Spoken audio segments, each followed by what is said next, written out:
మహాశా హల్వా తయారు చేసుకోవడానికి కావలసిన పదార్థాలు: మినప్పప్పు, రాగులు, నువ్వులు, బెల్లం, యాలకులు, నెయ్యి, డ్రై ఫ్రూట్స్.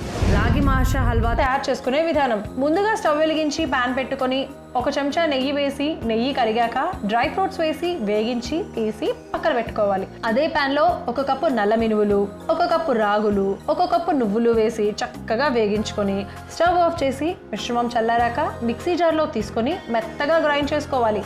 అదే ప్యాన్ లో 1 కప్పు బెల్లం, సరిపడా నీళ్లు పోసి పాకం పట్టుకోవాలి. బెల్లం కొంచెం తీగ పాకం రాగానే గ్రైండ్ చేసుకున్న మినువులు, రాగులు మిశ్రమాన్ని, అలాగే యాలక్కుల పొడి, ముందుగా వేయించి పెట్టుకున్న డ్రై ఫ్రూట్స్, అలాగే నెయ్యి కూడా వేసుకుని కలుపుకోవాలి. మిశ్రమం దగ్గరగా అయ్యాక స్టవ్ ఆఫ్ చేసి సర్వింగ్ బౌల్లోకి తీసుకొని పైన నుండి మరికొన్ని డ్రై ఫ్రూట్స్ని కూడా వేసుకుంటే మహిళలకు ఋతుక్రమానుసారం సమయంలో వచ్చే సమస్యల నుండి ఉపశమనం ఇవ్వడమే కాకుండా మలబద్ధకం, శరీరంలో కొవ్వును తగ్గించే రాగి మహాశా హల్వా రెడీ.